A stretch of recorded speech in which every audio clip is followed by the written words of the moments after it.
I'm really into theories and like concepts and like, I'm into like the chaos theory.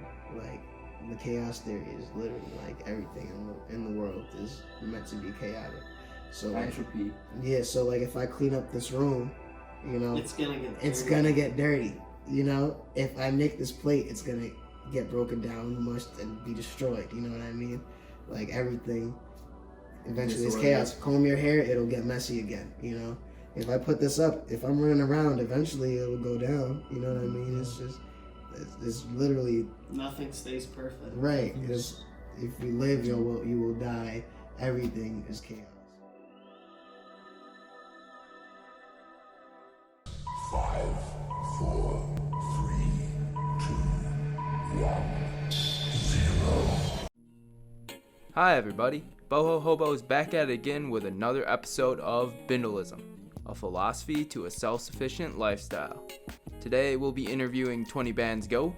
He's an independent hip-hop music artist, currently living in local Syracuse, New York. He's had one hell of a crazy life story up until this point, and we're glad to be getting the opportunity to hear all about it. He's a strong-willed individual who has relentless ambition and fighting to become the best that he can be as a creative. He's also a life coach and mentor for Good Life Foundation. Good Life Foundation is an organization in Syracuse, New York that helps at-risk youth develop cultural awareness, career development, and social growth. From his first-hand life experience, 20BandzGo is able to assist the youth in entrepreneurship and navigating life's struggles. This episode definitely cuts deep into the life of Go, where he opens up and gets real with us. We appreciate the hell out of this dude as a human being, and we hope you do as well. Enjoy the show. Welcome back, folks, to Bindlism, a philosophy to a self-sufficient lifestyle. We're here with Go, also known as Go, the one and only. My name's Kyle Fisk. Andy Padula. We back. What up? Episode 42.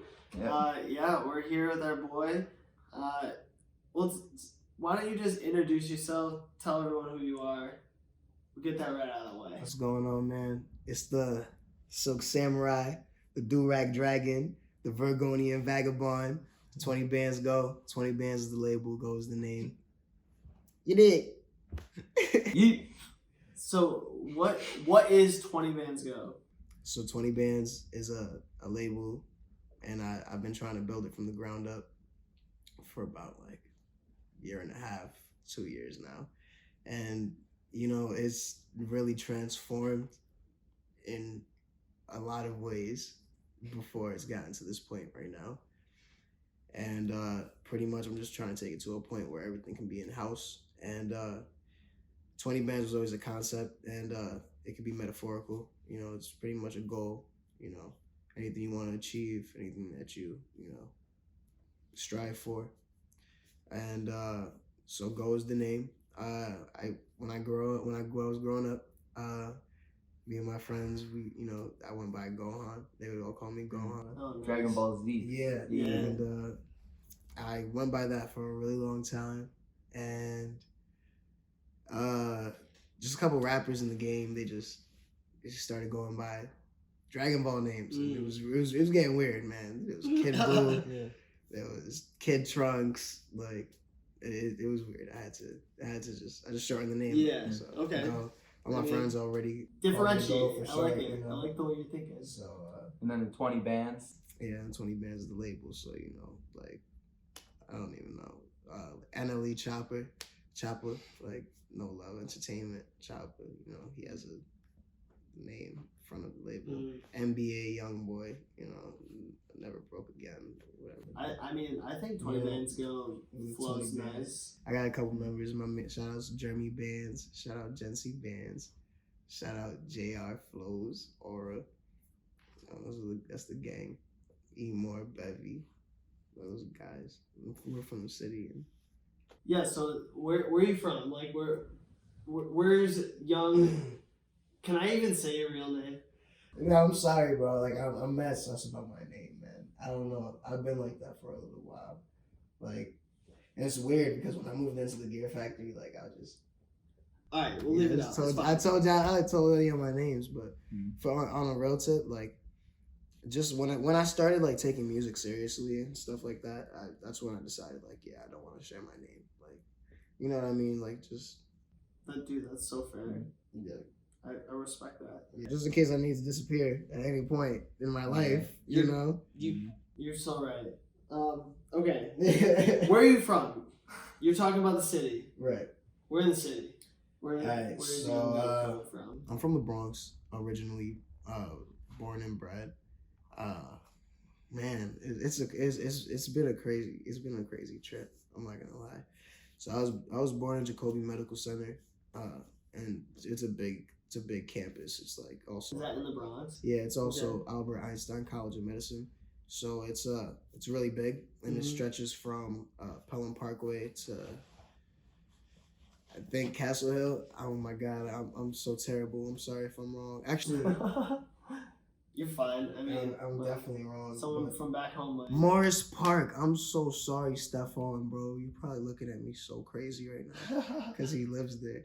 But yeah, it stretches from Pelham Parkway to Morris Park. Yeah, it's pretty big. I was born there about 3 months old. I was put in the system. By the system, what do you mean by that? I was put into foster care and was placed in a home. And they was chill as fuck.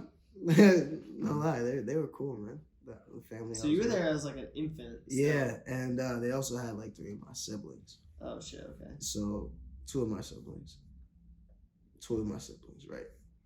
And so we were living there, and it was really chill. I liked it a lot, and I lived there until I was about 4 or 3, and my biological family ended up getting custody of me. So now I went from living in Gun Hill to living in Fordham Road. It's it's close, but it's like another side of the Bronx. Mm-hmm. It's a different side. My biological family ended up getting custody of me. A lot of weird shit happened. Like a lot of abuse. It was a really stressful moment in my family. And you're young too. Yeah, I was really young. I was seeing some crazy shit, and I'm sorry. But I'm about to tell the truth and shit. Yeah, dude. It was just dysfunctional. It was dysfunctional, man. It was bad, man. It was bad. Like, dude. But probably like the worst situations you could possibly think of, And it changed me, at a young age. So your parents were together? My parents, they were both in jail. I was taken back in custody. Do you mind me asking why? No, I don't mind. My mom's, I mean, they're both drug charges. Both of them is drug charges. So, like my mom was using and selling, and my pops was selling. Like, and they was just. Your whole life? Yeah, they was like just. In and out of jail. Well, that was like before, like when they had you, right? Yeah, like they was traveling, traveling state to state, I mean. They did their time. My pops was still serving time. Yeah, so when my mom did have me, just probably for a couple months, recently she was telling me stories like, she was fiends up and she was leaving me in her superintendent's apartment and she went to go under some bypass to go do drugs and pardon me. They were shooting in the house, like while I'm in the house. Dude, my mom told me mad crazy shit. My mom told me I almost died when she gave birth to me because yeah, she was shit. Yeah, she was fucked up, man. Damn. So, she was away. I was with my aunt, and my aunt had pretty much all my siblings at one point. A lot of weird shit, a lot of abuse. This and family abuse, the physical, sexual abuse. Like it was getting crazy in there, And it was wicked, bro. I'm not even gonna cap. It was like I said, the worst situations ever. So like growing up, not knowing any other life, like what did you think of that? Actually, I did know another life because I was I'm the foster kid. yeah, when I was in foster That shit care, was stable, right? yo, I was sheltered, my boy. I was a baby. I was treated like a baby. Mm-hmm. When you in like a war zone, like you just gotta grow up. Like Yeah. Okay. you just see things that. And that's what that different- was like, going back to your biological. right, and family. you begin to move militant, and you're a child moving militantly. It's retarded. There's shit. I'm in school. I'm affected by, like, I'm acting out weirdly in school. Like I'm stabbing kids with pencils, and I'm getting suspended. Like I mooned my teacher and flicked the middle finger at them. Probably because I saw it on TV or something. Like my older brother was like listening to Marilyn Manson. Like, yo, I was listening to Marilyn Manson. I'm like 6 years old. You know what I mean? Like I thought I was like hardcore. Like Damn. I thought I was the hardest shit ever. Well, I mean, growing up without parents, you don't know what to draw. Like you're learning from, That's true. It's a real fact. Just absorb whatever. Exactly. And I really didn't have like a sustainable mother father figure at that point. And that's the whole idea of like we become who the 5 people that we surround ourselves around. Right. Yeah. If you're surrounded by that negativity all the time, man. Word, and it definitely did mold me and negatively. And so But you said how long did they have you in custody again? For like a few years, like 3 years. Damn. Yeah. So That's, all right. That's a long enough time to have an impression. whenever my aunt who was the person who had custody of me, whenever my aunt would leave the country or like go out of state or like go on vacation or whatever, she would call up my foster parents, even though they didn't have custody of me and we had no ties anymore. Those are the people that I apparently wanted to be with at that age. She would call them up like, yo, can you take him for a little bit? Like, yeah, like they took me in. But before that even happened though, she went on vacation and I bounced around in the system while she was on vacation. I went from house to house to house to house. And that's just different foster. For a summer. And there was one house that there was a lot of weird shit going on in that house, man. I'm not gonna lie. And there was a lot of abuse going on in that house. Real twisted shit, dog. I don't even want to talk about it. It was just real twisted. Some twisted shit, dog. I don't even like in a foster home. Yeah, dog. Saying? Like word to everything. And I'm just so young that I can't even.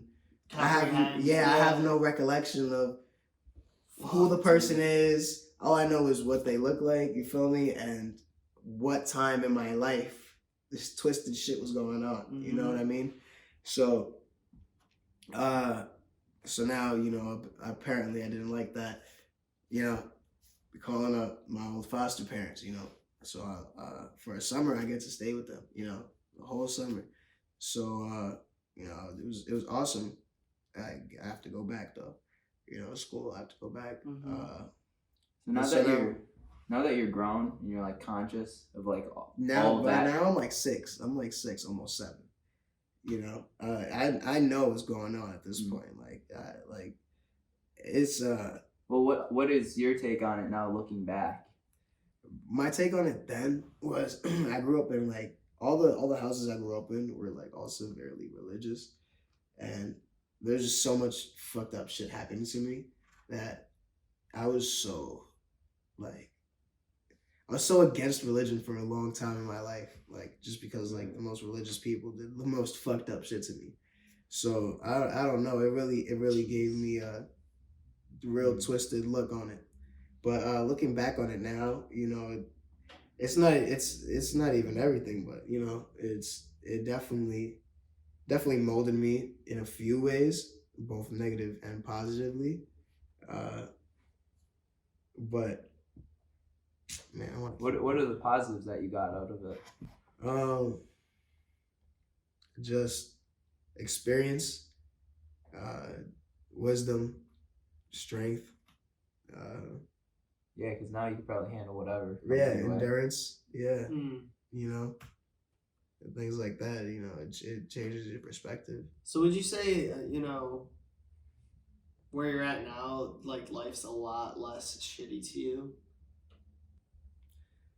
Yeah, all the way. Like, no question. 1000%, dude. Like the come up was my life is almost like the stock exchange, really, because it was really low, and then it went really high, and then it went low, and now it's going up again, and it's really pissing me off. So It's pissing you off. It's going up now, but it's. But I mean, I guess like if you look at there's like memes for it for what people think success looks like and what it actually looks like. Right. So, the fact that you are going up and down is actually a more accurate representation of what it should be. Yeah. Life in general, really. The fact that long-term wise you're on an upward trajectory, that's all that matters. As long as you're at the highest point you've ever been, or you're trending to be at the highest point you've ever been.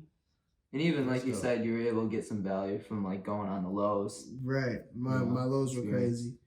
My lows were ridiculous, dude. Well, long story short, man. My foster family ended up getting in contact with me again, and they got custody of me. They adopted me at 7 years old. Your foster care. Yeah, my original foster parents that had me as when I was a baby. Okay.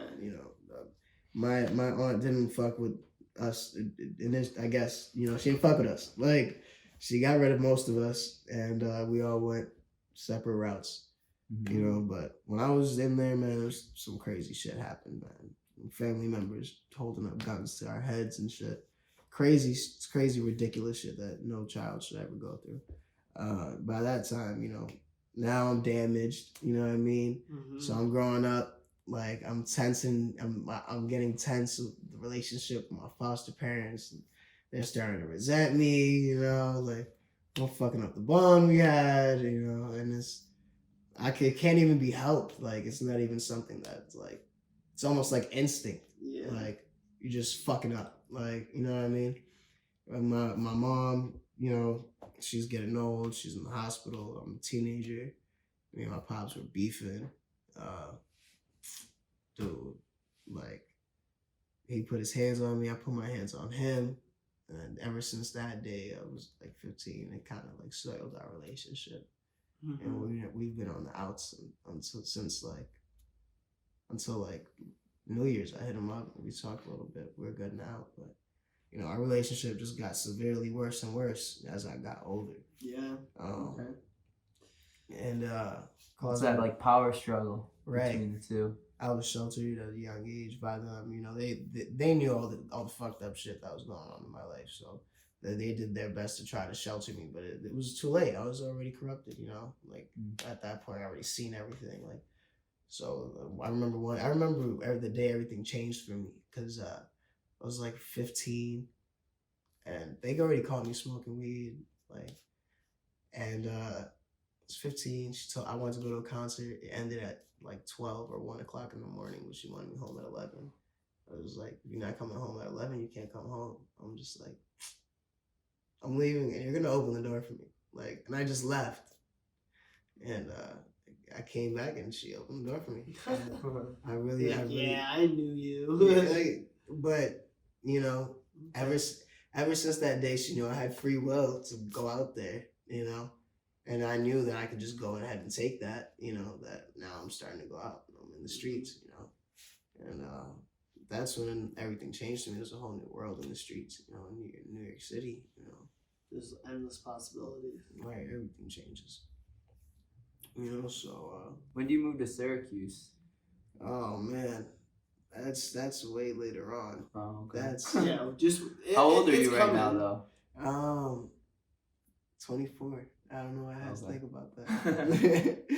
I'm 24. You get past 21, you kind of forget about it a little bit. You get past 21 and you're just like, all right, man, this is it. This is the beginning of the end. Hey, there's here we go. Nothing left for me here. It's all that build up for a whole lot of nothing. One really fun night of getting drunk, and then just downhill from there. Right. So, man. No, I'm kidding. 21's not really that great. Yeah, 21 was trash. Anywhere else you could drink before then. So. Right. Continue. But the experience of my foster parents, though, despite the strain on our relationship, they actually gave me a really rewarding life. We went out. I traveled the world. I've been on cruises. I've been everywhere, man. Like I've really been cultured, like because of them, you know. And it's kind of just a dick. Like it's just kind of like an entitled, arrogant little shit. And I just got everything I wanted, even though I lived in the projects. I lived in the fucking projects, bro. I lived in Gun Hill projects. People died every day. Like people died every day. Like going to middle school, I had to walk over a fucking body. Wait, is that like where? Whoa, wait. Is Yeah, that where the yeah, foster care is? Yeah, no, the foster care was in the Bronx, the place, but where I was living in the hood, yeah, dude, like I lived in the projects, yo. I'm from Gun Hill and White Plains. They got a Netflix show about my hood. No cap. Shit. You said you walked over a body? Yeah, dude, like somebody got thrown off my rooftop. Like I'm in middle school, bro. I'm looking at this shit like gotta walk over it. Like, dude, they left his body there for like a day and a half, maybe like 2-3 days, maybe like at the most. My dad took a picture of it on his camera. It was ridiculous. That's fucked up. Yeah. What's all the? I've always tried to understand, like, is it all just like, is it gang related? What's like all the violence about? Man, it's personal. It's like territorial type I can't even mentality. There's a lot of gangs in New York. Like I'm not gonna lie, most of my friends is gang members, you know. It just can't even be helped. It's just where you're from. Like it's just the neighborhood. It's like a way of life. Yeah, the neighborhood just takes you in at a young age, and that's it, you know. So you know, but Well, it's probably a lot of a bunch of things kind of working into itself, like the drugs. You got gangs. You got the murder is always for money. That's so. I guess my thing is they're not just killing anyone to kill someone. Nah. It's because they have a reason to kill them. Yeah, it's there's always a motive. There's always See, that's the thing. That's why I hate the stigma, because people are always like, "Oh, that's a sketchy place to go in," or whatever. And it's like, well, do you have any reason for someone to randomly come up and shoot you? No? Okay, you're probably not gonna get shot. Like, I don't want to talk on on politics, on street politics or anything, but people join families or gangs or sets because for power, family, money, so it's when it comes down to it, people aren't really even color banging anymore. Like color banging is like if I'm blood and you Crip, like are we gonna kill each other? Like one of my homies blood and he's dating a Crip, like his girlfriend Crip, you know what I mean? Like it's not even about that no more. Like the hood is unified. It's not even about that. Any beef, any murders, it's gonna be about money. I can't even. I'm not even there no more, so I don't know what's really popping off in the streets. But well, in a good way. You said they're unified. Yeah. What kind of brought them together? It's the new generation. It's the music, it's the fashion, it's really the culture. The culture is bringing the hood together. To be completely honest with you, and don't get me wrong, there's definitely hoods and sets that are not gonna fuck with each other, blocks that won't fuck with each other just because age-old beefs of niggas dying over blocks that they mama renting. They don't even own the block, they just want to die for it. But but people, it's almost like I was talking about the 7 densities of consciousness. The ego creates war, and then the heart learns from the ego, and it learns that war is only destruction, and we need to work together. You feel me? We're all connected to the Creator, so it's just our souls are in different bodies, just moving. So you think we just learning from our past mistakes? That's all it really is. But history is always going to repeat itself. It's a cycle, so there's always going to be more war.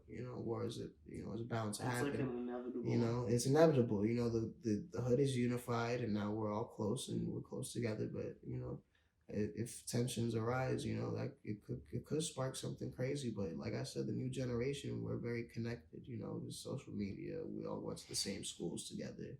Like we grew up together essentially. So if I see you went one way and I went the other, like we still gonna love each other.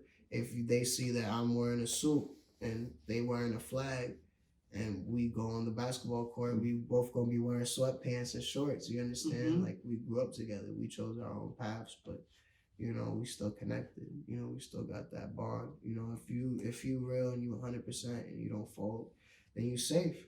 You safe in the city, 1,000,000%. You could be a goon, you could be a dork. Like, you safe. As long as you're not a snake. People are gonna deal with you appropriately.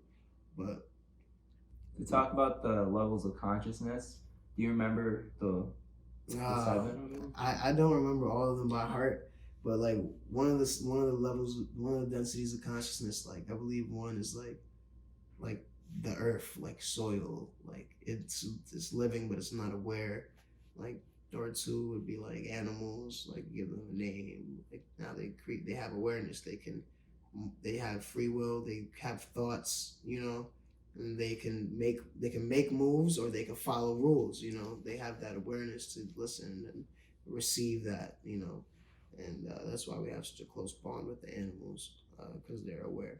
And then I believe 3 is like the human, that's the ego. 4 is love, and you remember the highest one? 5 is an enlightened master, I think.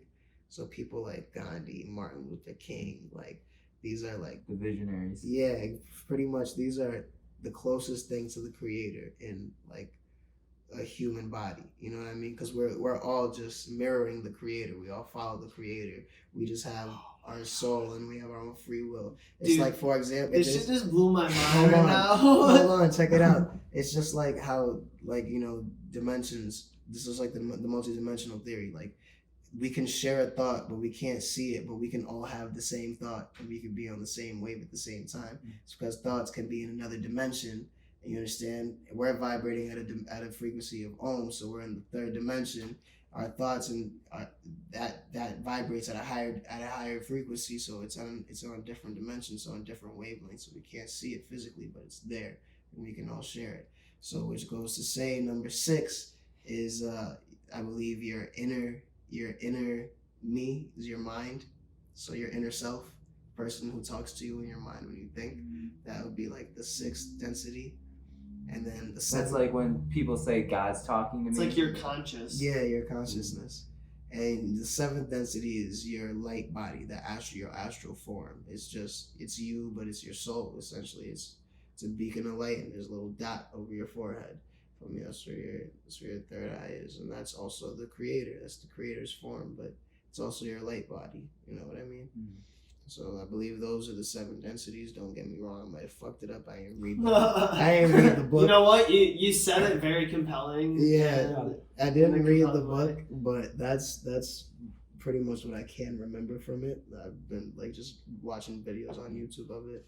It's been really interesting to me. I'm really into theories and like concepts and like, I'm into like the chaos theory. Like, the chaos theory is literally like everything in the world is meant to be chaotic. So entropy. Yeah, so like if I clean up this room, it's gonna get dirty. If I make this plate, it's gonna get broken down, mushed, and be destroyed. You know what I mean? Like everything eventually is chaos. Comb your hair, it'll get messy again. If I put this up, if I'm running around, eventually it'll go down. You know what I mean? It's literally nothing stays perfect. Right. Because if you live, you will die. Everything is chaos. You feel me? So. And humans are the only ones on this planet that are trying to keep that chaos in order. Right. Animals aren't. No, they just fucking. We're animals, but like animals. Yeah, the other animals are just like go with the flow. Beavers. Oh yeah, true. Yeah. No, I'm so dumb. Yeah, like beavers. Some animals are smart. They're structural as fuck. Dude, beavers are impressive. We all got priorities. Think about bees, dude. Bees build like massive like nests. Yeah, they're zoned in. So we're all working together to try to keep order. We all harness the resources we have available to us based on like our size. So like bees don't have the same access to resources that we do because they're fucking tiny. But we're big enough that we can cut fucking trees down and mine So it's levels. caves and like get ore and build steel buildings. Like it's all perspective. And it's evolution. But really, it's what the bees are doing on a higher scale. They doing the same thing. They create their little, it's insane. Their little home with their little civilization. How important doing the same thing. the bees are comparative to humans. Like without the bees, we're nothing. Dude, honestly, you're thinking like that. You have to really think of the way we're able to sustain life is because everything literally works in together, tandem with each other perfectly in harmony. And that's the only fucking reason why bacteria even fucking formed and we were created, dude. Because everything fucking works together, dude. If it's all one energy. If like what I told you about the thread, dog. If one of the threads in a shirt why missing, there's gonna be a little hole. Yeah. You know Why do you think the saying is or the law is that energy can't be created or destroyed? Ooh. Yeah. So all energy is the same energy. It's just a different. The energy is just being exuded somewhere else. This is totally off topic, but it's on topic. And I've been having these thoughts lately about like value in like an economy and how like if I'm putting out like music, for instance, and I'm providing value to this audience, that this value that I'm providing is not any new value. It's only been recreated and it's all recycled. So like Trump, who's like a freaking billionaire. Well, it's good. Millionaire. He's just recycling value in the form of money to him, and it's not actually like he's doing anything. It's just that we're redistributing wealth to the wealthy, and it's like I don't know, just that thought in general. That thought in general, man. It's like wild to me that like people that are rich aren't rich because they. It's almost selfish in a way because like they're redistributing the wealth of the economy to them based off of like the value that they provide, and they might not even be providing that value. Yeah, like Donald Trump's providing zero value to my life, but he's the one that I don't know. I gotta think that thought through a little bit more. But just the idea of... I don't know how you got onto that topic, but you were very, convicted to say it, so, Grab her by the pussy. Literally. That was... You hold my dick, right? Like, Trump finds a way into, every conversation. Yeah, true. Literally. Oh, yeah, this is me and everyone. Yeah, we have a guest here. Hi, I'm sitting next to Joey. Hey. I hope you don't mind. He's just been chilling. Yeah. Alright, show's back on Joey. Alright.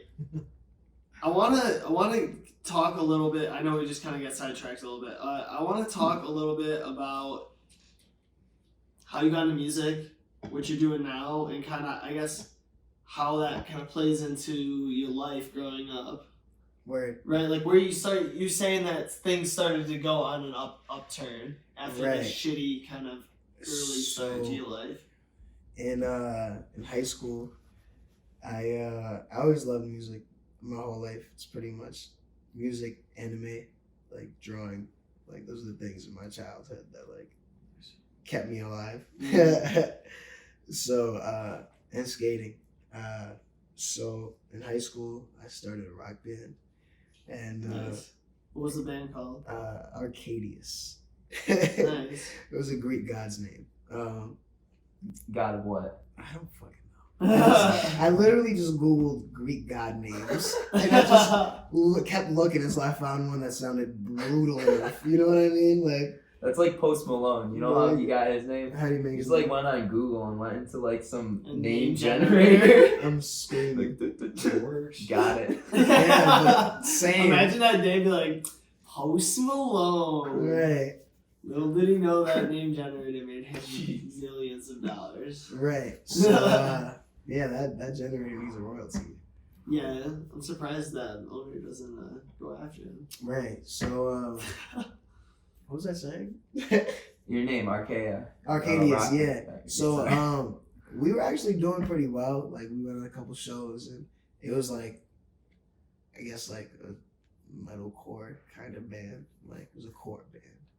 So it was like breakdowns. It was pretty heavy. Like and I screamo yeah, kind of stuff. yeah. I mean, if back in the day, I would have said that was blasphemy. Like calling that Calling kind it of screamo? yeah, I would have said that was blasphemy a few years ago. Nowadays, like yeah, I'm like yeah, bro, screamo. Like whatever, like whatever. People are just knows, saying like, if someone's yeah. screaming in it at all, it's screamo. It's screamo, It's screamo. right? Mhm. So I got to Hardcore alternative. right. I got to open up for a few bands that I listened to, and that Nice. was crazy. And we were all young. We were like 14, 15, 16. Like we went to fucking school. Like we couldn't keep up with the schedule, and I mean, I was doing my best. I was missing school for this shit. Like we played in Times Square. Like we shit. opened up for Believe My Burial, The Browning, like Affiance, Sirens and Sailors, and those are all bands I used to listen to. So it was crazy. And at one point, they were just getting sloppy. They were coming late, weren't coming to practice, weren't taking it seriously. And then at my league You had like guitars, originals that you played? yeah, we were 100%. Everything we made was original. Oh shit, that's Everything awesome. from scratch. We had 2 guitarists, a bassist, a drummer, and me. Is your music anywhere available for people to listen to? I have a vlog from back then, and it has a song in it, and that's pretty much the only thing left on the internet because everything's like private. Mm. But I'm pretty sure that video's private too. But I can locate it. I'll share it with you. It's fucking hilarious, dude. I was like, Yeah, dude, I would be. I was like, sick to I see was that. like 15, bro, in a metal band. Like it was awesome. Like it was an awesome video. It was just like a vlog of us like making a song. Mhm. So yeah, our band broke up. My guitarist suggested like, yo, I'm listening to a lot of rap lately. I was just fucking rap, and I was just like, I looked at him and I was like, I don't rap. What the fuck? And he was like, man, you write all your own shit. Like, how hard could it be? Were you the singer? for Yeah, this band? I was the front man. Oh, Yeah, okay. I sang and I did the screaming shit. Hmm. But Yo, can you give me like a? it's too loud. Like, It's do you too loud. do the low one like? Yeah, I did all that shit. Man, it's been ages though. I mean, every once in a while, like I'll go and listen to like a few of my old bands from back in the day, but I'm not too crazy about it anymore. I was diehard about it back then though. I'll go to the shows, like I'll start fights and all Yeah. that. Fuck It was dope. We were ragers, but Yeah, so you're getting into rap now. yeah. So I just started rapping. Like I just kind of just throw it at people. I just threw it on my Instagram. Like I was blowing up on Tumblr. Like I was taking pictures and I had a couple pictures like 25, 35,000 notes. Just taking the pictures. Like going downtown. Like we had like Tumblr meetups. I went to high school with these dudes, Glenn and Kendall, and me, Joe. He did some song like Battle Like Salad. Me, Joe, Kendall, Glenn, Ian Connor. If you know who Ian Connor is, he started like Revenge Storm bands, and I think he discovered Playboy Cardi or something like that. Oh, really? Yeah. Wow. Yeah. He Yeah, fine. they like took me downtown. I would chill with them, and we took videos and pictures and shit, and like it would just get reposted by people all over the world. You know what I mean? And How old were you at the time? It's like 16, Wow. and this is around the same time I started. How does Tumblr work? Like I how? don't even know anymore. It was just blogs. You just like, put shit up there and people were just like, oh fuck. It's just like yeah, but like. Just I don't know. fuck. Yeah, like My I friends had like their own followings too, so if they reposted it, it's on their Tumblr. blog. Like I totally missed out on the whole Tumblr thing. Yeah, like if Yeah. you repost it, it's on your blog and your platform can see it and repost it, and that's how it spreads. It's like picture, video, media, like sharing. Like it's on a blog. It's crazy to me. So like Tumblr was made to share people's shit. Pretty much, and post your own shit. Like It's crazy to me to think that every new platform is almost like a lost life. Almost like you had your thing going on it's when how you were Rocky rap. blew up off Tumblr. Like, you blew up on Tumblr, but then one day, what if, like, Tumblr goes away? And now the new thing is Instagram, and you have to, like, start from zero. You know what's crazy? It's like you have to Tumblr rebuild, helped me man. with Instagram a lot. When I first made my Instagram, Tumblr fucking saved me. Because most of my followers from Tumblr just like, phew, once on Instagram.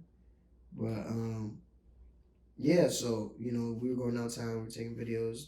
These guys were getting recognized. We were cutting the line at Supreme, you know, like Supreme drops, you know, be able to go in the store easy, like no problem, you know. My boy Jasper Briggs, he would start taking pictures of me. He fucking was in the Notorious movie, like just casually. And we never even spoke about it. Like, I was just watching it one day and I was like, that was like my boy. Like, let me like looked it up and shit. Went on to IMDb, looked that shit up. It says Jasper Briggs. I'm like, what the fuck? That's my boy. Like, it's crazy. Like, you know, like just hanging out. Most of these dudes are like, you know, they're on now, you know? So I started rapping and I'm like, all right, this shit is cool. Like, I like this shit. Because of my like status, I guess, weird as fuck. I'm the status on like social media. Like an agency picked me up and then I started modeling, you know. Get you opportunities. Yeah. So someone just hit you up? Yep. Right on Facebook. Just DM'd me like, hey, my name is blank. I really fuck with your look, fuck with your style. I would love to work for you, you know, get you some jobs. Literally. Just like that. Just like that. Like, all right, cool, let's do it. It's like, all right, come to the headquarters in Brooklyn, you know, we'll take some pictures of you and put you in our catalog. Like, all right, literally took some pictures of him. Dude called me like 5 or 6 months later, got me my first job, you know. And then from there, you know, we were moving. I got cool with Kevin D'Amato. He took pictures of me and he was involved with a lot of stuff. He was involved with Hood by Air and Bentrill, and those were hot at the time. And he was involved with a lot of people in the industry. Like when Pyrex, you know, when Kanye made Pyrex, he was involved with that. We did something called Flandana. He's heavily involved with V-Files. We did some stuff with Flandana that was made by Drake's stylist, and Drake and Rihanna were involved in that. We did with Kevin. We did a lot of cool stuff, but I didn't really get paid too much with Kevin. I'm not gonna lie.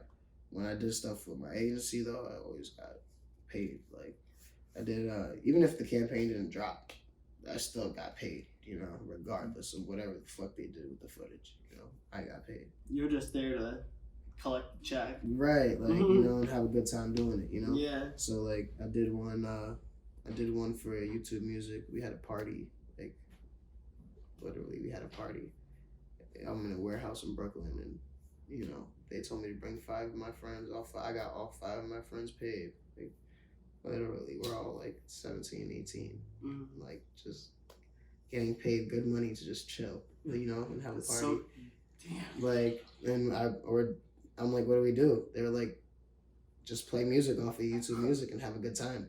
Like, we're like, for real? They're like, for real. So we're just literally chilling. It's like the setup like this, like a table. There's mad munchies and shit on it. When my boys and a couple girls, like, we sit down, like, we start chilling. I'm playing the music. Oh, okay, I see the vibe. So we start dancing or whatever, right? Dude, they start flooding the little warehouse apartment with like mad people. So you like, had no idea that was gonna happen? Yeah, no, and we had Oh my god, that's so sick. we all signed non-disclosures. We couldn't talk about anything. All I knew was that me and my close friend, his name is Rob. He's in Paris right now. Me and my close friend Rob, he's another Virgo, another Virgonian vampire. We got paid like more because we had lead roles, and like everybody else got paid like a minimum, you know. So, yeah, like the commercials around you. Yeah. So like we all signed non-disclosures though, so none of us can talk about the scene or what's going on, you know. We just fulfill our task. You know, I see a line, but there's like three scenes like set up, you know. So I'm thinking they're gonna go to another spot. Like, nah, they start filling the set up with these people. So now, like, there's like beach balls. We start throwing them in the air. We throw the food. Like, we open up water bottles. We start throwing them around. Start playing reggae music. Grabbing shorties. Like, we dancing on them. We jumping on the couches. Like, dude, we started playing instrumentals because it's YouTube. You know, we playing instrumentals, bro. We all have like a rap cipher. It was so cool. That's sick. Like, yeah, man, it was a real dope experience, and we all got chicken for that. My friends all looked at me differently after that. Because it was the first time I really involved them in like one of my like shoots or campaigns, you know.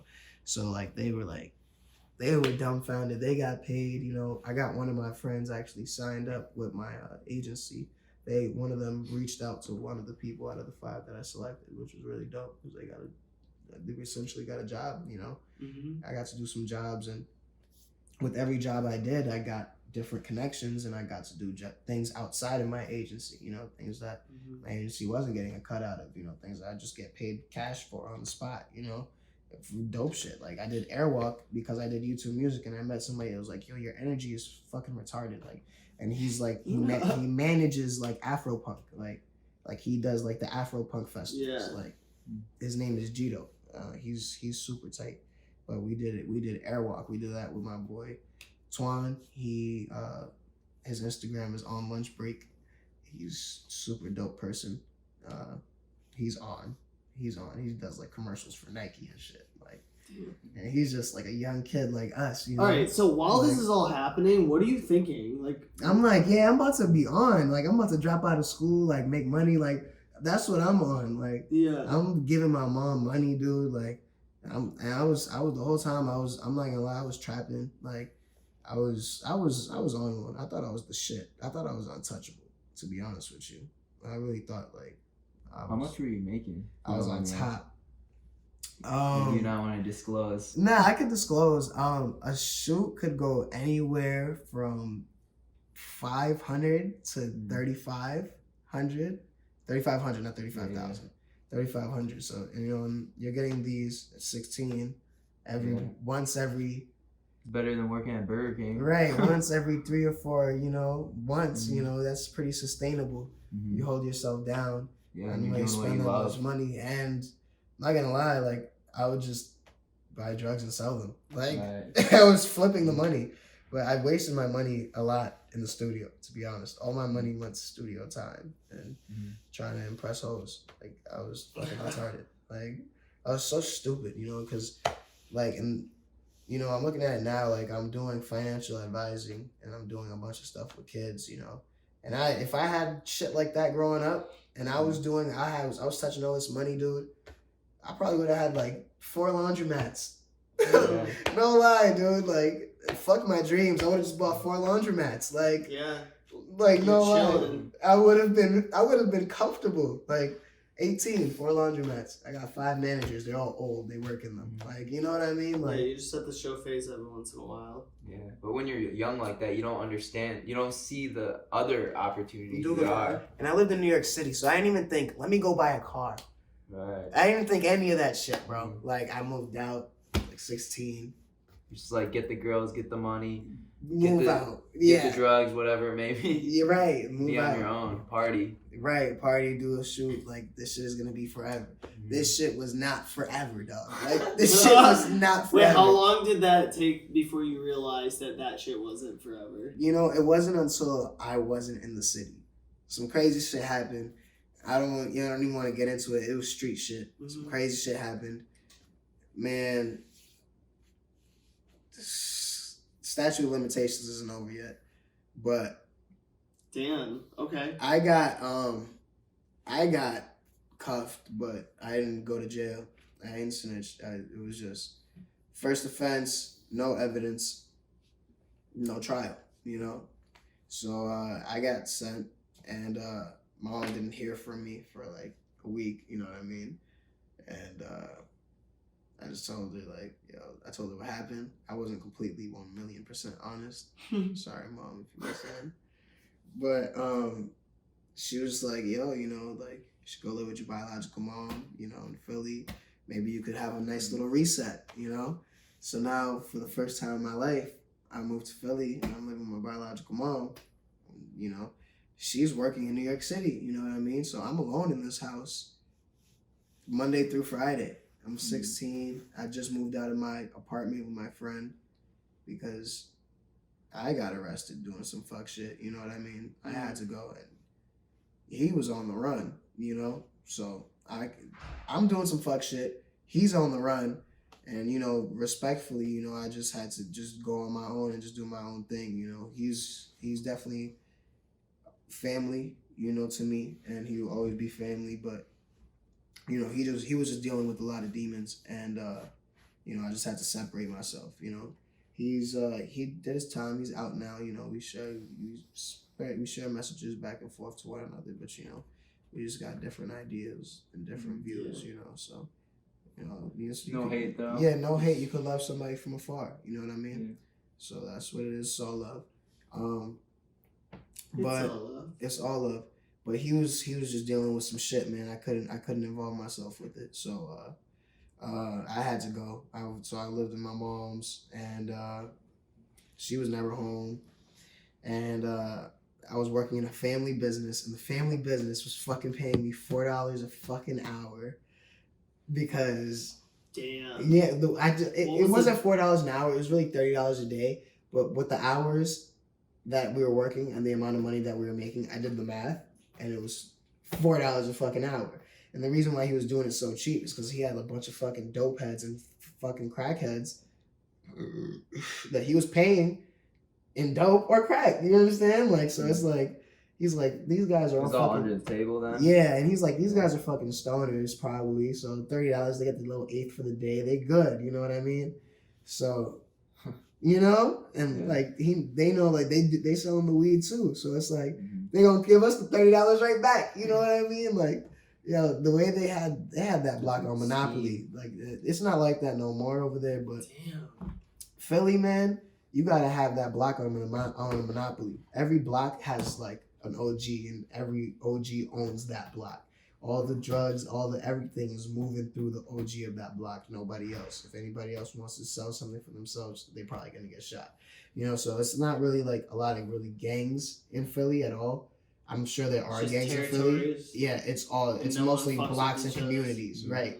So if I'm on Phillip and you on Fish, we probably don't bang together unless we go to school together. We're cool. You know what I mean? Like, and then the OGs, they own the businesses in that area too, and it's most all of the time like the barbershops or like the corner stores. Like, yeah, it's usually like that. I'm not gonna lie. In North Philly, I lived in Badlands, and you know,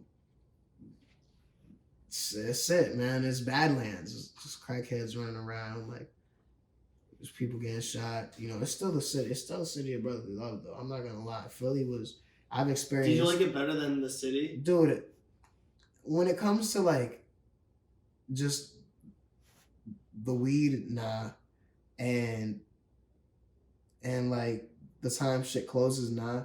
But the people, honestly, when I get really raw into the people, I never had more of a genuine experience. And Brooklyn was close. When I lived in Brooklyn, because I'm a Bronx kid, grew up in the Bronx. That's what I've heard. Brooklyn got a lot of love in it too, and they're a lot like Philly when they don't. There's a lot of gangs, but they're very block oriented. You know what I mean? Yeah. Like, even if we're two separate gangs, if we live on the same block, like, we're family. You know what I mean? Like, Brooklyn is very block like. We're just like Philly. So I hear it's because like people are out in the neighborhood actually like interacting. Yeah. They're not like cooped up in their houses. Right. You know? A lot of people are always outside in Brooklyn. People are always outside in Brooklyn. But it is a lot like Philly in that sense. But I got the most love in Philly out of everywhere I've ever been. Philly and China. Like, I didn't live in China, but I got a lot of love in China. Probably thought I was famous or something. For real. You're touring the world, man. Like, Afro, you're famous. Like, but yeah, like I just remember like nights like 4 a.m. like had a crazy night with some girl, and some big dudes just walk up on me. It's 4 a.m. in Philly. Just walk up on me. Yo. And I'm like, yo, stand behind me. I'm like, yeah, what's up? He like, you want a beer? Yeah, we're into everything, bro. I'm like, of course. So we walk into like this house, and he opens the door of the house, and it's a fucking long ass corridor, like a hall. Dude, this house was really like a banquet hall. Like they hold like weddings and shit, Yeah. like quinceañeras, shit like that. Had a whole bar, you know. He was like, "Yo, take as many boxes as you want, as many as you can at home." And I'm like, "Oh, I live up Just the out of nowhere. yeah." this I was like, "Yeah, I'll take. I live up the block. I'll take them." You know. So I take a couple beers. It's like, "Yo, y'all hungry?" I was with a girl, and what? Hell yeah, I'm hungry. Like they just had like a festival. Like everybody, I guess everybody left at that point. They've been cleaning up, you know, for like 2 or 3 hours, you know, and they take home. They said we take home everything we can, but we can't take home everything. You know, we got to take home food, 2 boxes of beers. Like they gave us shots. You know what I mean? Like That's so sick. dude, one time I was walking in Philly, in Badlands, late at night, and some dude he's zannied up. You just know when somebody's zannied up, like, and he's just like, "Yo, you got a skateboard? Let me see that." I gave it to him. I thought he was gonna try to ride away with my shit. He's like, rode on it. He's trying to kickflip. He's like, "Yeah, man, this is my shit. Yo, take my number. Yo, I sell weed. Yo, here, take a Nix. Try it out. Yo, take my number. Yo, call me. I'm on the other block." I'm like, "Hey, I got you." He's like, "Oh, I got Zans too." You're like, no shit, dude. You're I'm a good. walking Zan right now. Hey, I'm like, I'm good, bro. But nah, Philly is all love. Philly is all love, 100% of the time. Like, you know, but it's not sweet though, but it's definitely love. Definitely love. And but because I was making $4 an hour, my dude, I started trapping again. Like I couldn't even fucking help couldn't it. afford it. I couldn't Anything fucking else. help it, dog. And like I'm paying for like my little sister's daycare, you know. My mom's working in New York City. My step pops, you know, he grew a lot from the person he was then because he had just came out of jail, you know, and he was still just trying to learn how to be a man, essentially. He was he's a younger dude. And so I essentially took it all on my shoulders. You know, he lived there while she worked in New York City. He wasn't really working or doing nothing. Now he's in school, like he's doing the college thing. You know, he has 2 of his own businesses. You know, he makes like go-karts. Like he makes like little go-karts, and he like has a clothing brand. So like, but he's also in college right now. So you know, he's doing his thing now. But back then, he did not have anything together, dude. Like he was fiending. Like like before jail, he was heavy on coke. So like when he came out of jail, started smoking weed. You know, he couldn't sustain life without it. You know, so it was just substitution. You know what I mean? And there was one time he just robbed me, and that was just like my last straw with him. You know, he got in my face once. He yelled at me in front of my mom's. You know, my mom was home on the weekends. I'm like, my mom's not even yelling at me. He's yelling at me in my face, like the way the microphone is, like he's like in my face, dude. My mom's behind him. Like I turn around him. I look at my mom. So I was like, "Yo, you gonna let him talk to me like this? I'm your son. You gonna let him talk to me like that?" And she looked at me, and she looked at her little game that she was playing on her phone, and she looked at me again, and she played a game on her phone. You know. So it was like, you know, like I was just marking up the strikes, you know, like just the red flags. Like, this shit's over. Yeah, I'm like, yeah, I'm sustaining life here. You know what I mean? All my mom's doing is paying the rent. I'm doing everything fucking else. Like, I'm doing the groceries. I'm fucking selling drugs so I can fucking put my fucking little sister through school. Yeah. Like, you know what I mean? And I'm working for $4 a fucking hour. Suck my dick. Like, no, my mom, just the job. Love your moms. Yeah, that's probably. But yeah, it put a strain on me and my mom's relationship. Whatever. I called her and I was just like, I'm going to New York City, man. I can't do this shit no more. I was dating some chick. I was with my ex at one time, and my ex, we were on and off for about 9 years, you know. And Wow. yeah, so we were off at that point, and I was dating some girl from Harlem, and she was fucking whispering in my ear, like, "Come back to the city, come back to the city." She was still on her dad's credit card just to cop Greyhounds to come see me, you know what I mean? Damn. She would stay the week or like just even a day, like, cause she had work, and she would just go for the day. It's only 2 hours away. So she would stay for the day and just go to work, you know?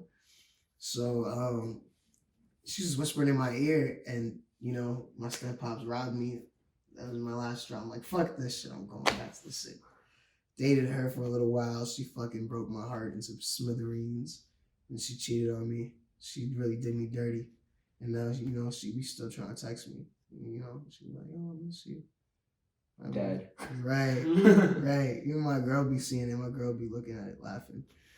Like, man, that's funny, man. She messed up. Like, no lie. You know what? You snooze, you lose. Right. So, How long were you in New York for? I was back in New York City for a little while. I think at this point I'm like, I think I'm 19. I think I'm 19 and I stayed until I was 20. So she broke my heart into fucking pieces, and I got back with my ex. Now we were on again, and I put a baby in her fucking stomach. I gave her my seed because I felt like, you know, we've been together for 9 years. You know, you've been doing me good. I'm gonna give you this baby. We're gonna do our life together. That's gonna be it. You know, we were living in Brooklyn. My lease ended, so I was like, you know what? We'll stay at my mom's house for a little bit and stack up some money so we can get our own place. So I'm working in Soho, making some good money. Just doing shitty retail, but it's Soho. You know what I mean? It's the fashion district. You know, so it's good networking too. Yeah, exactly. And I'm always seeing famous people. I'm working literally right next door to Balmain and right next door to Tiffany and Co. Across the street from Canada Goose. You know what I mean? Like I'm literally on the corner. It's Louis V. You know, like I'm in the high end section. You know, so it's really dope to be there. And PETA was protesting Canada Goose every fucking day. PETA was outside, like going hard, like violating, like running in the store. Honestly, like, don't fuck with Canada Goose that much. Yeah, like I don't know, man. Canada Goose makes some good clothes though. I'm not gonna lie. I mean, it's nice. I'm not a cap rapper. I'm not rich, man. But if I had the money for some nice Canada Goose, and by me saying I have the money, I don't mean being able to buy it and then my pocket's hurting. I mean being able to buy it and then not flinch. Right, exactly. Like, oh, it's just a jacket. Exactly. If I had the money like that to buy it, I would definitely cop that shit. What? Like, but nah, I don't buy it because I can't afford it. I always feel like people rocking Canada Goose are wearing it strictly to flex on people. I feel the same way. Honestly, I would get it just to flex too. But you know, and all the people at the Canada Goose store, they're all foreign and shit. So like the people are screaming at them. They're just like, no, I don't understand. Like, no comprende. Like, I don't get it. No, man. Nani. Like exactly. So they were getting it bad. But I was making some good money, and my mom, you know, like I said, Gun Hill Projects. You know, that's where I grew up at. She's pregnant, and I remember there was just like a crackhead in the building who was just following her. Like he's an on and off crackhead. Like sometimes he's a crackhead, sometimes he's not. Like sometimes he sells weed. Like, but yeah, like when he's sober, he sells weed. But when he's not, he's a crackhead. Like I don't get it. But at the time, he was a crackhead, and he was sleeping in the staircase, and he kept on following my girl, and I just couldn't. I would be there to intimidate him, but when I'm not there, you know, he would push the limits because he knew he could.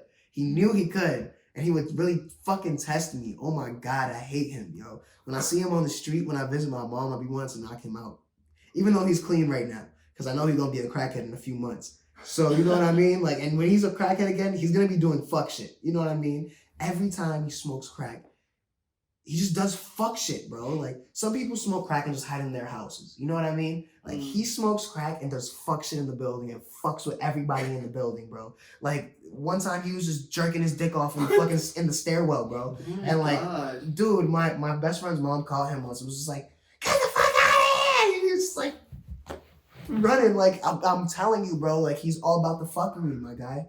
Like, and he's just unpredictable. He's a 1,000% wild card. So it's just like, I can't even. He's literally Charlie Day. I don't know what the fuck he's gonna do. So it's just like, when I'm there, I'm like, yo, if you don't fucking leave her alone, I'm gonna fuck you up. Like, he's a crackhead, so he's challenging me, and like, so he'll say some bullshit to me when I'm outside the building, and then I'll open the building. He'll like close the elevator mad quick, and he's a grown ass man, like big grown ass man, but he's a crackhead, you know. So he's paranoid, so he's gonna act Paranoid. Act like a crackhead. like not scared, you know. Even though like I'm sure with his crackhead strength he could probably destroy me. You know what I mean? His crackhead straight. So cause no lie, when I was 12, Jeez. we were both locked out the building, and he was like, "You want to see something?" And he just went boop boop to the big fucking hurricane glass that's in the fucking door, bro, and it fell like straight out like. And he did that with his palm. I'm like, nah, this nigga he's brolic. Like I'm scared of him. Like I can't fuck with him. But you know, so I'm thinking like, yo, his crackhead strength is probably impeccable. You know what I mean? Like I can't fuck with him. So yeah, so I'm just telling her like, yo, we can't live like this. You should call your mom, and she lives in Bayberry. She lives in a nice house. You know, we should see if we can get you there. I'll start working so that you can be safe. You know, and we can save up and we can continue our plan to save up money while you're living safely. You know what I mean? So she was with it. I guess her family wasn't. They kicked me out. You know, she was complicit. She just let them kick me out. So I was on the street.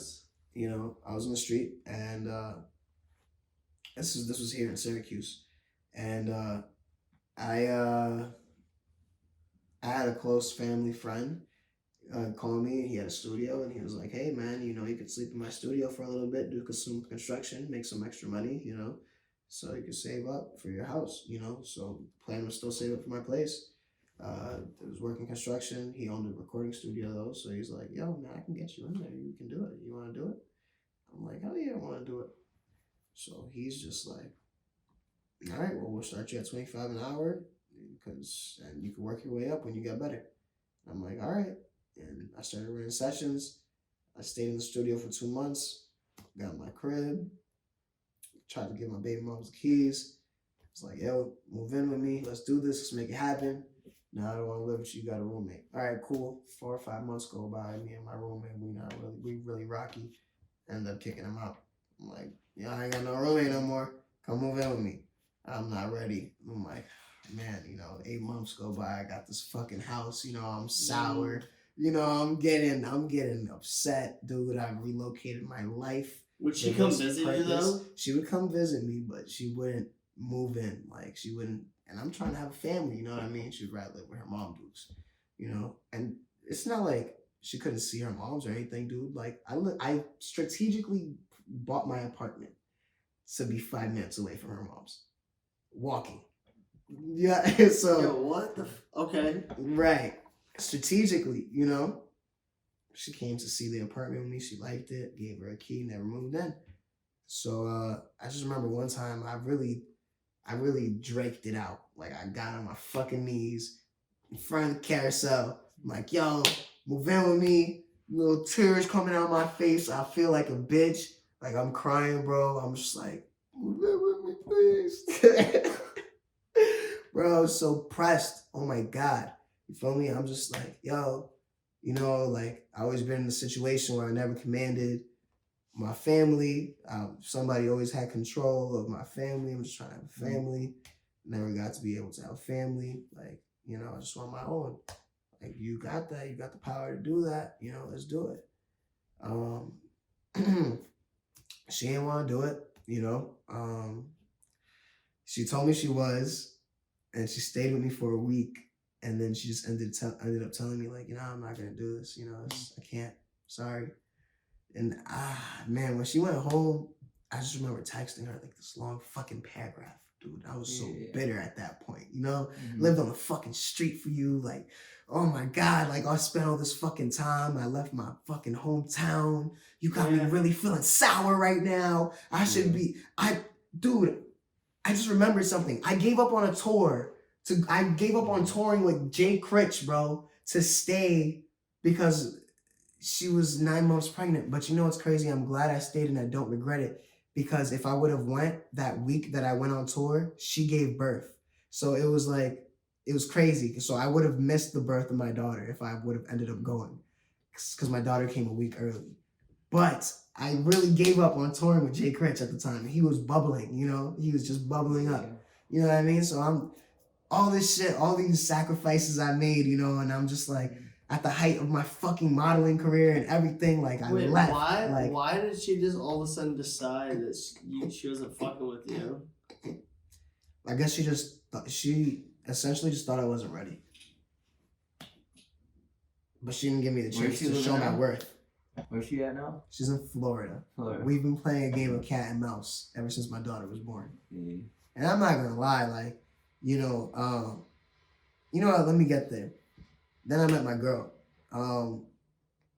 You know, after I had like this whole fuck bitches moment, you know, I didn't really do anything. Like, I had sex like once.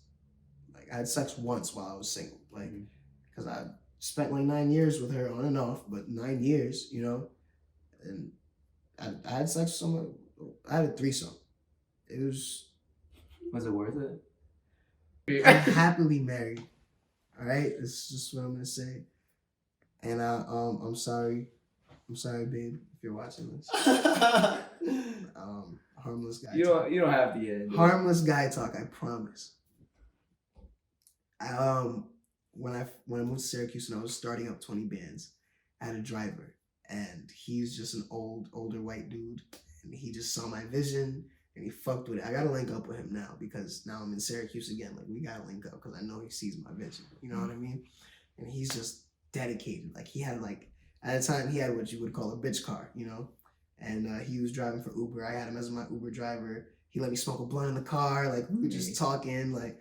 And I'm like, he's like, I played him my music. He's like, whoa, like, nah, you're next level. And I'm like, okay. I'm like, oh, you wait, but the hood love you. Right. I'm like, the hood love you, huh, Craig? He was like, yeah, man. So whatever, we got close. He worked for Uber so much, he leveled up his car. He got big body, Dodge Durango, 2018, because it was 2017. 2018, you know, he was living good. And he was still driving me the fuck around. And now he worked for Uber, but he had certain clients who would call his phone, you know, and one of the clients were 2 strippers. And he would always come pick me up at the studio at 4 a.m. because I would work at 9 p.m. to 9 a.m., but I would never stay until 9 a.m. I would pay a flat rate. So, you know, I could either have my sessions or just work on my own music, you know.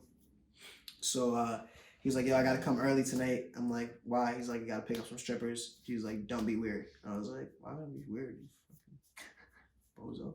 You know, like, so he picks me up.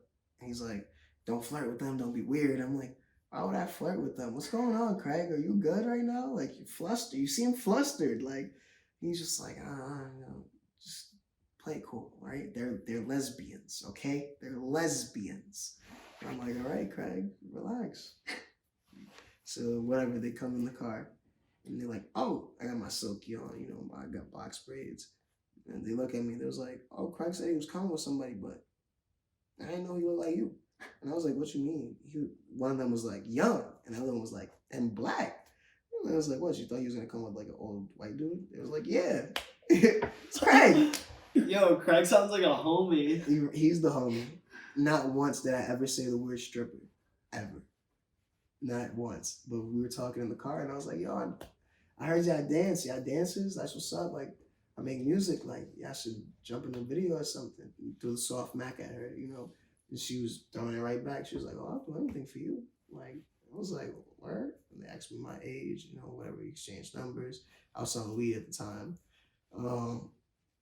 So I was like, I'm a plug. So like, I went over to the crib, and we playing PS4, Crash Bandicoot or some shit like that. Like, game's dope. So they're in a relationship with 2 girls. One of them is skinny and one of them is thick. I'm like, the thick one, she was nice in all the angles. The skinny one, she wasn't really my speed, but it was whatever, you know. They got busy. So they gave me the controller. So now I'm playing the game. And I'm just like vibing. I let them roll up. They rolling up. Dude, one of them just undoes my pants. Like, I got long johns on though, but they like rubbing my Johnson. Like, she's rubbing my dick. And like the other girl, she gets behind me and she starts rubbing my shoulders. And then, so I'm like, in my head, I'm like, what do I do? Do I let my dick out or do I just let them keep going? I'm like, man, let them keep going. Like, so I don't act like it's cool or whatever. I'm like, oh, what y'all doing? Chill, you know, play hard to get real quick. We gonna grab the sticks. They was like, oh nah. So now they getting hyped. They're like, oh nah, we gonna make him our boy toy. Like, feel me? Because they're in a relationship, but you know, everybody like dick, I guess. You know what I mean? Even gay girls like dick. So you know, it was crazy, dude. It was critical. It was life. it It's was wild. It was different. I'm not gonna lie. Holy shit. It was different. I'm not gonna lie. Like I definitely had a threesome before that, but that was just completely different. Like I never had anything like that. You know what I mean? After sex, I'm just like, what y'all trying to do? Like y'all want to chill? Like I'm like, I just busted a nut. I feel great. Like so, I'm just like, yo, what y'all doing? I got energy now. I'm like, yo, y'all want to go to the studio? They're like, yeah, we'll go to the studio. We'll check it out. So I hit up my man's Corey. I'm like, yo, Corey. I'm putting his name in there because my man's, he got it going on. My man's got a stage. He got a school bus. Gutted out all the seats. He got beanbags, chairs. It's Galaxy in there. The school bus is Cushington Academy. Like, dude, that's mad funny. Dude, he has his own setup that he could just take with him. Like, a road show. I'll get this back to you.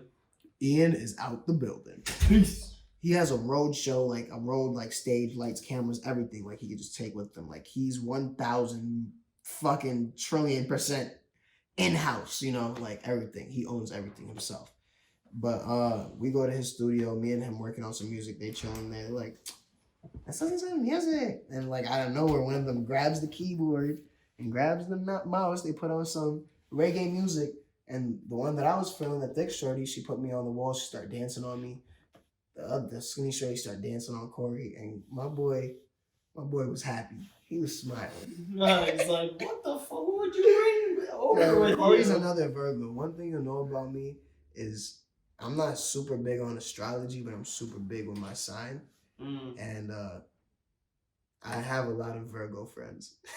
We got like a handshake and everything. It's pretty weird. But what's Virgo? Virgo is an astrology sign. Well, what's it mean? Like, what are you identifying with here? Well, Virgos are creatives. They're fucking stubborn. Some can be arrogant. It really depends if you're an August or a September Virgo. They're kind of, sometimes they're like kind of polar opposites. Like August Virgos are more hype, you know, more eccentric, more in the crowd, more in your face. I'm definitely an August Virgo. Nice. Oh man, you know, when we did this podcast, I wanted to say first thing first, rest in peace to Kobe. Oh, dude. I wanted to say that before I started. Holy shit, I didn't say that. I'm so sorry. Rest in peace, Kobe. That's my birthday twin. We have the same fucking birthday. August 23rd, 1995. Hashtag Mamba Mentality. Hashtag H2395. We're the first day of Virgo. So, like, it's pretty much like a cusp, but it's not really a cusp because it's the first day. But people like to say it's cusp. But, so yeah, first day of Virgo. Some September Virgos are more comfortable in their little clique, you know, their 5-6 friends, you know, what they confide in. Still creatives, but like to be, or more like introverted, you know what I mean? Resistant to meeting new people, a little hesitant with trust, you know. But you know, when we're talking Virgos, we're talking Michael Jackson, we're talking Beyonce, we're talking Kobe, Chance, the rapper. Oh really? Yeah, we're talking Queen Elizabeth. Like, dude, like we're in there. We're in there. We're in the pudding. We're in the pudding. Maybe Obama. I might be tweaking. I might be tweaking on that one. Maybe. Anyways, so they're dancing on me, right? And she's like, you see why I get paid a lot? I'm like, I see. Like, so I take her to the bathroom, and the bathroom is where I used to live. That used to be my home when I was homeless, dude, in the studio. Because the bathroom it looks like a loft room like this. Like, it has a big ass couch with a fold out bed. And like a futon kind of thing? Yeah, it has a big futon. It has a shower. It looks like one of those showers, but it's in the room, you know? A shower, toilet, sink, and separated by a curtain. You know, that's and a big giant table, like this, but it's bigger and it has ashtrays built into it. Like, Oh shit. it's pretty cool. Like they look like pool table sockets. But yeah, so I took her in that room. I did what I did, and I finally had some one-on-one time with her because the whole time during the threesome, I really just wanted one-on-one time with her. Yeah. So that happened. After that, I'm working. Now I only have 2 jobs because I didn't need all that many jobs now that I was working at the studio. You know, so I'm working at All Star, and I meet this girl. And like I said, I was on this fuck bitches shit. Like I had this threesome, but that's all I really had, you know, like I wasn't really focused on that. It just kind of presented itself to me. You know what I mean? I was just right place, right time kind of thing. But that was enough for me, to be honest, because I was really so heartbroken that I really wasn't in it for the pussy. Like, you ever been so heartbroken you don't even want the pussy? Mm-hmm. I've never been like that before until then. And it wasn't even I was heartbroken because of the relationship. I was heartbroken because I couldn't see my fucking daughter. Like, you know, so that's a different level of heartbreak. I'd never been heartbroken like that. That's why I was really able to say no to the pussy half of the time. Like, there was one girl that was really pursuing me, and she looked like the girl from Danny Phantom, for real. She was thick, and she was white, and she had like short hair. She was goth looking. She had a big fat butt. She's really cute, but I was so hurt. Like, I just really couldn't focus on her. I couldn't do it, for real. And so, gave it up. Met her, though. She came into my job, and there was just something about her. Like, we really clicked. Like, the way she was talking and her smile. And she just kept on coming to my fucking job. And she just kept on coming. Like, she wouldn't stop. Like, and at one point, I was just like, I gave in. Like, I started flirting with her. Yeah. And what's crazy is she ended up getting a job there. And she got hired the day I got fired. Oh shit. Yeah, so I came late and she came early. So it's so That sucks. crazy how, like I told you with the thread, everything works perfectly in that moment for you. Okay. It's called perfect. It's called synchronicity. Everything works perfectly in that moment. It's a moment of pure synchronicity. I came late, she came early, but our paths crossed, and it would have never crossed again. You know, I would have never been here with her. Okay, I would never even see. knew about this Yeah. place. You know what I mean? Had it not been, you know, us meeting. It's crazy. Where were you guys at? I was living in Liverpool in my own apartment, and she was living on the north side with her dad. And so this is at the mall at Destiny USA. I worked at All Star Bowling Alley before it closed down, and I worked at the studio. And I just remember it was Super Bowl Sunday, and I didn't come for Super Bowl Sunday, and they were understaffed, and they needed me, and they fired me. But I had a 12-hour session on Super Bowl Sunday, and I got paid $750. So for the day, you know what I mean? Like, fuck that. Like, I was gonna get $750 for that week. You know what I mean? No brainer. Like, I definitely took that L, and I still got like at least $560. You know what I mean? So I pulled in a hefty amount of money while getting fired. I didn't even fucking care. They couldn't fire me. It had to be in person. So I went in mad late. I'm like, if they're gonna fire me, like, I'll just go whenever I want. I'm gonna go on the scheduled time. You know what Makes I mean? sense, yeah. I'm start talking to her. I'm like, but what are your goals though? Because we were doing like this cat and mouse game, flirting with the eyes and just smiles, and she would flirt with me. I could tell she was flirting with me. Like, you just know. And so, you know, we're finally one-on-one time. Her family's not there because she's there for her job now. You know what I mean?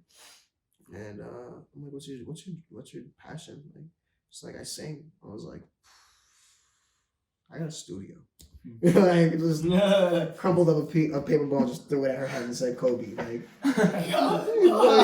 score. Like, I sing. I have a studio.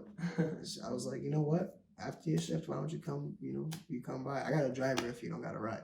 Like, here's his card. Like, we texted. She ends up coming. Mind you, she comes with her stepmom. I'm like, leave the old people together.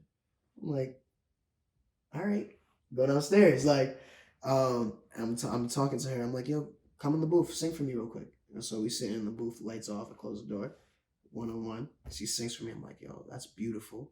I'm like, can I hug you right now? She's like, yeah, go ahead. So I hug her. I offered her a free studio session. She went home.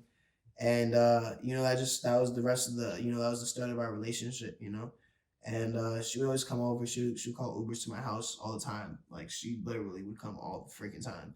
And I remember there was one time, like, I didn't get any sessions for a whole month. I didn't get any sessions. It was just like a drought. I guess money was low for people. You know what I mean?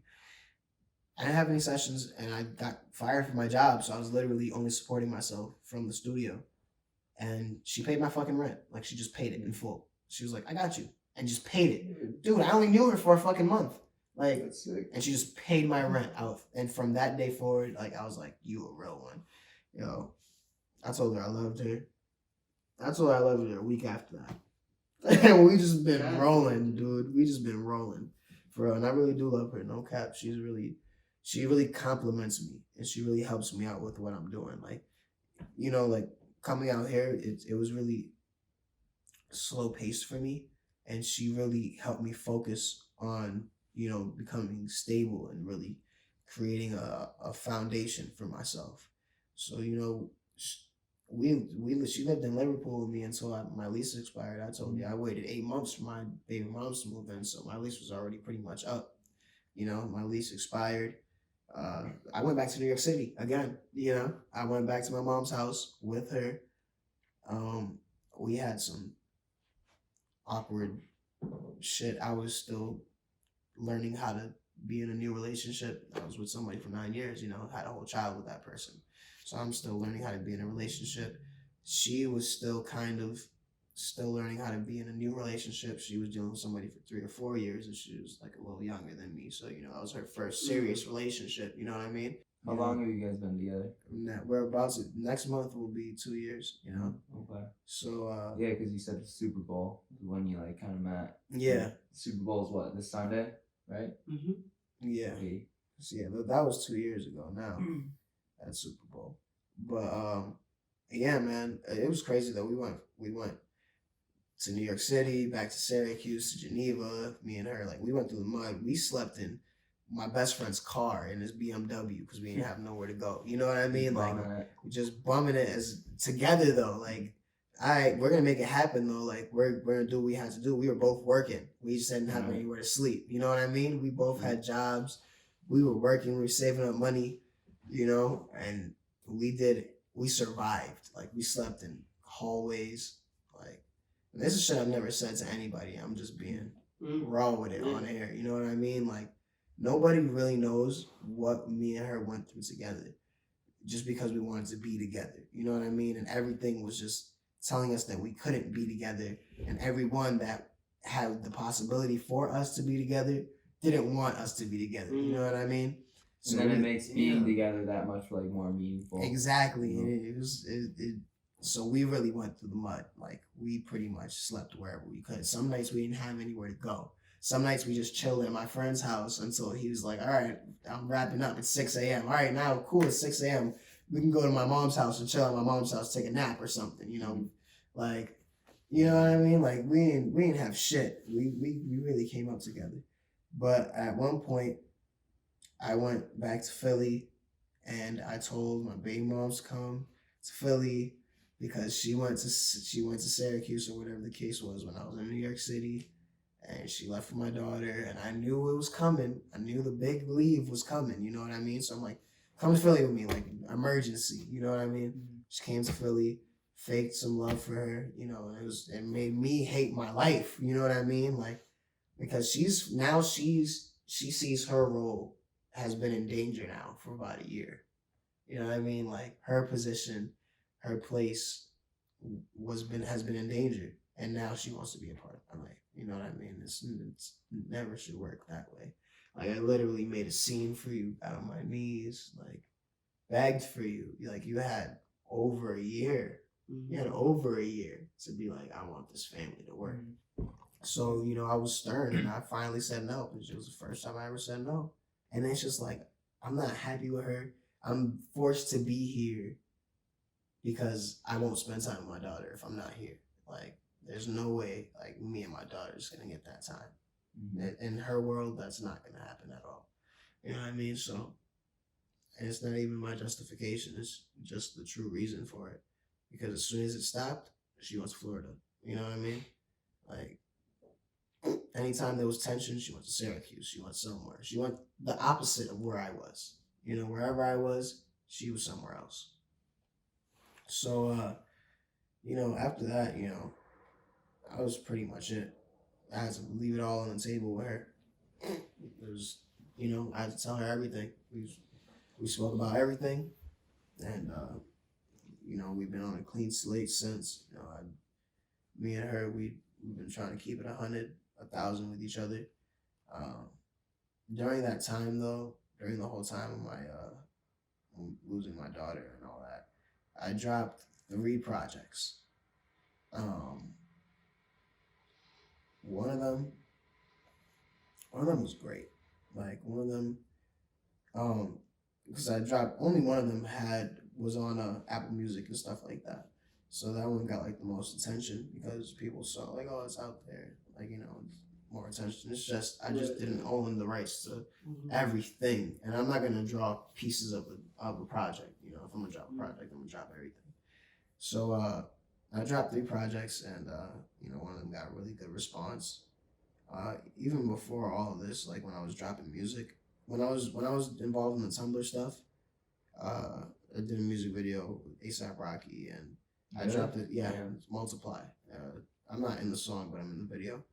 And I dropped the song. It was an R&B song. It was my first R&B song ever, and it was like breakout, and like it made like 5-figure numbers, and I got signed to distribution for a little bit. Some dude named Jay Ellis hated it. His 18 months was completely garbage, and he wanted me to write for his bitch ass artists that don't do anything with their lives. So didn't really work out. Fast forward, now I couldn't wait till that expired, because as soon as it expired, I was dropping content. But 18 months without me being able to drop content, that was very hurtful for me, because I just had a song that did 5-figure numbers. You know what I mean? And so I'm still trying to, build back to that. And I had 18 months out of the music. So that was hard on me. I dropped 3 projects, and now recently, during the summer, I dropped another project. I dropped it on YouTube. I'm waiting for it to. What's that called? It's called City Sounds. You could literally just write City Sounds, CITY, Sounds with a Z, 2 words, and it'll be like the first playlist. You'll see my ugly ass face. So, yeah, it'll be there. It's a playlist, and it has like 10 songs. But I'm waiting. It's pending on all the premium streaming services, but I've been waiting for like 2 weeks. I don't know. It's pissing me off, but it'll be out soon. I think I have to update my distribution, because when you're not signed to a distribution, you have to just pay like a third party. Right. Yeah. So you're not signed on a label or anything right now? Thank God. All independent. All independent. His own label. Hey, true. Yeah, and Maestro. 20 bands, baby. 20 bands, and Maestro has began to manage me, and I've been taking financial literacy. I'm really building. I'm trying to build a label, an actual brand, an actual company. And I'm starting with myself, and building myself up as an entrepreneur, and I'm working through good life, and I'm starting to, I have a career now, and I'm starting to see like a corporate side of the world, and I'm learning the business lane, and how businesses are organized, how corporate businesses are organized, and how they're held, and what goes into funding them, and what goes into sharing these experiences with other people, and just what goes into creating your own business, and that takes so much energy. It takes so much time, so much dedication. I feel like I've spent my whole life creating who I am as a person. So I've been branding myself as an individual for 24 years, and I think I'm finally learning how to do it now. You know what I mean? It took me 24 years to get there, and now I'm at the point where, all right, like, I'm writing out my plan. It's gonna come to everybody on their own time. But with the help of the really good people in my corner, I'm able to take these experiences, and I'm able to help other people. So now I'm working with kids, and I'm sharing my life experiences, with these kids, any stories I could tell them, from getting arrested to, the shenanigans that came with, selling drugs or being in the streets, and being involved with around gang activity and gun violence and mental health awareness. Lost too many friends in the streets. So too many things. Just helping guide the youth and trying to create young entrepreneurs and businessmen out of them, businesswomen. Just our goal and our job is to just raise the attendance rates, lower the referral rates, and give them a great freaking experience while doing it. Like, it's giving them like a loving experience, being like an older brother, or if an older sister. We got a bunch of people on the team, so and this is my first step. It's first time working with the Good Life, and I'm 24, so this is my last year that I will be available to work with them. So I'm going to be working with them this That's year. actually a good idea. And it's all development. It's all development. You're just gonna, even just the For a whole year. experience, putting that on your resume. Like, I also did this for a year. Like, oh yeah, no, I'm gonna be able to work for this job, but being a youth in the foundation, though, this is the only year that I could actually, reap the benefits of being a youth in that foundation and getting those things.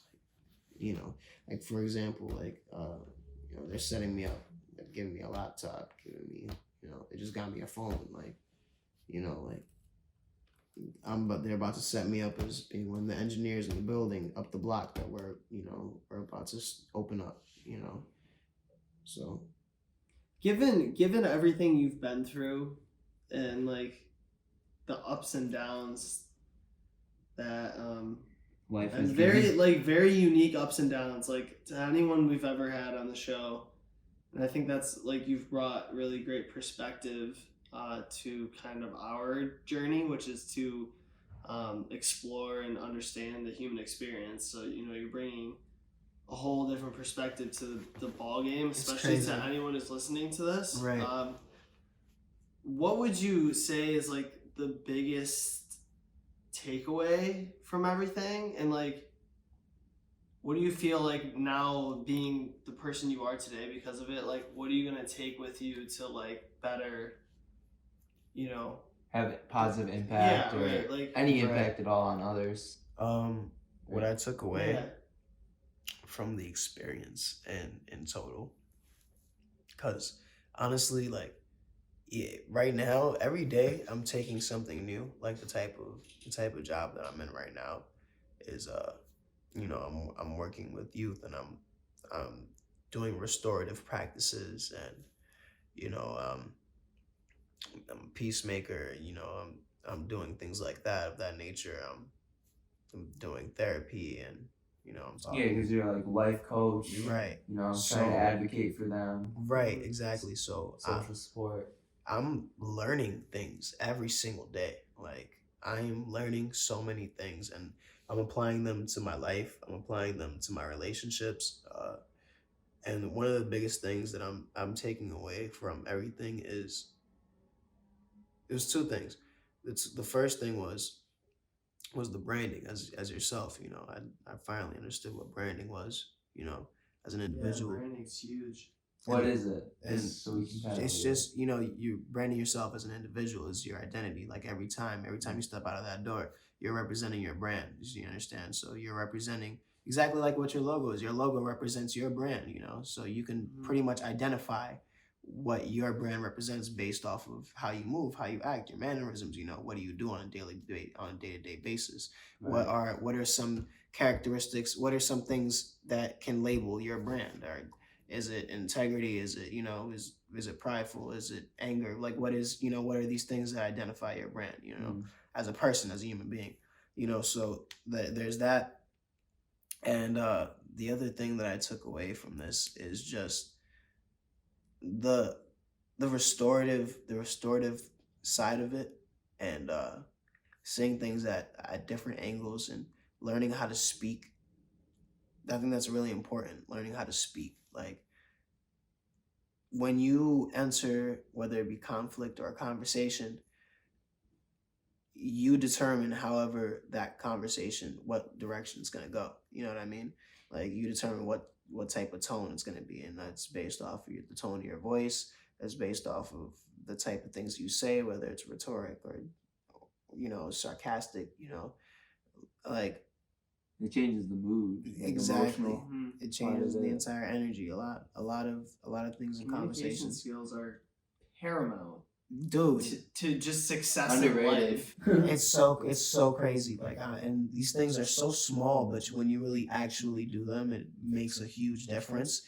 And I didn't really notice how vulgar and crazy I talk, and how just like I didn't notice a lot of the shit that I do until I like worked in a school and I had to be around kids all day, and I'm like, Filtered a little bit. yeah, and I have to really like move differently. I have to tell my brain to act differently. Like I never had to be around so many kids before. You know what I Yeah. mean? So it really definitely changes you in that aspect, and it helps you gain sensitivity and emotional intelligence and awareness. And that's always important. Emotional intelligence. When to make a joke. When to talk to somebody. When do you think is the right time? When are you pushing too hard? You know what I mean? When should you back off? That's another thing that I've taken It's a lot away. of self-development. No one's gonna hold your hand to Right. figure out how to behave the right way. You gotta do that. Right, and you just have to, remain integrity and just hold yourself accountable. Like, so, just learning how to be a man, to be honest, because for my whole life, like, I just kind of like skated. I literally just skated, and it worked out pretty well. I mean, besides the downs, the ups were pretty fucking great. Like, and I didn't even say everything, There was a lot of cool shit that I got to do growing up, I'm blessed for. And I just skated through it. Like, I literally just skated, dog. Like, it just happened because I was in the right place, the right time, with the right person. You know what I mean? Like, it's really cool to just kind of hear like your appreciation for everything you've been through, and being able to be self-aware to like understand the importance that it has in like making you who you are. What's your, you touched on it a little bit, but like anything like coming up that you're getting excited about? Like, Yeah, what things are actually- you working on now? Like, what's Yeah. the future of 20BandzGo? So I got a lot of things in the works that I'm working on right now because of the blessing that I have with the career that I have. I'm gonna be accruing more income, and right now, so my main goal right now is to build my studio, and I'm gonna have that built by spring. Like, I'm giving myself a deadline because I want it to be, I want it to happen, because I know once I put that time and that money into that studio, income is gonna just return right back to me. Like, I already have a streamline of people who I used to record out here, and they don't have to travel to Central Square no more. We're on the corner of downtown, you know what I mean? Right. We're right around the corner from downtown, so it'll be really convenient. I'll make a lot more money on the side. And I'll also be creating a lot more. I'm getting a laptop through my company, so I'm definitely gonna start pumping out visuals. I told you I definitely wanted to do some visuals. I'm gonna have Andy on his free time give me some Premiere lessons. You feel me? Oh, hell yeah. So I can be. Videography. There you go. Because Yeah, dude.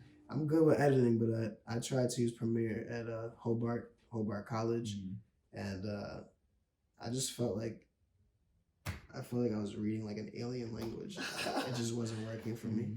Yeah, I feel like a lot of those softwares at first can be kind of daunting, but It's overwhelming It's because they more got all just- these like widgets and stuff. Yeah. you gotta Yeah, move new around. software always just Yeah. gets me tight. it's just time.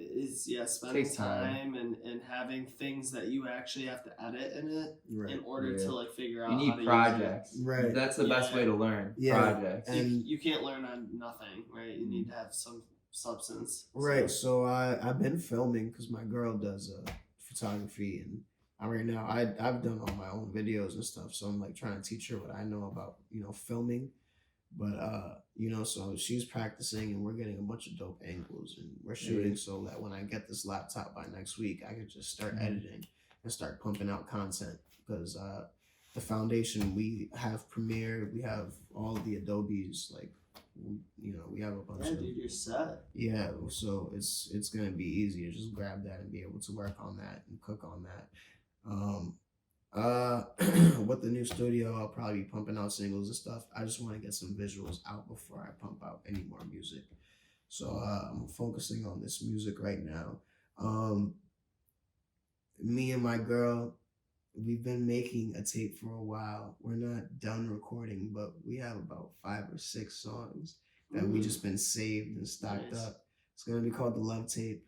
Me and my shorty is gonna drop a tape. It's gonna be her first tape ever.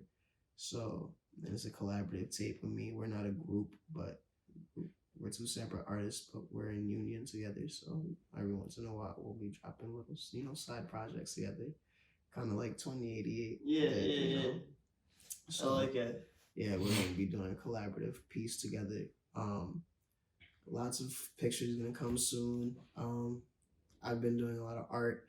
Maybe an animated video. My boy Ian upstairs, he was a guest here. He does animation and graphic design, and we're talking about getting a little cartoon going, little music video style cartoon. So we just got to get the time for it and the schedule planned, but that's definitely in the works. And yeah, we're just gonna pump out some content. Maybe some merch. See if we can get a Boho Hobo collaboration on some merch. Fuck yeah, you will. That would definitely be a great bop. So True. At 20BandzGo on Instagram. Yeah, dude, tell the plug your shit. The at.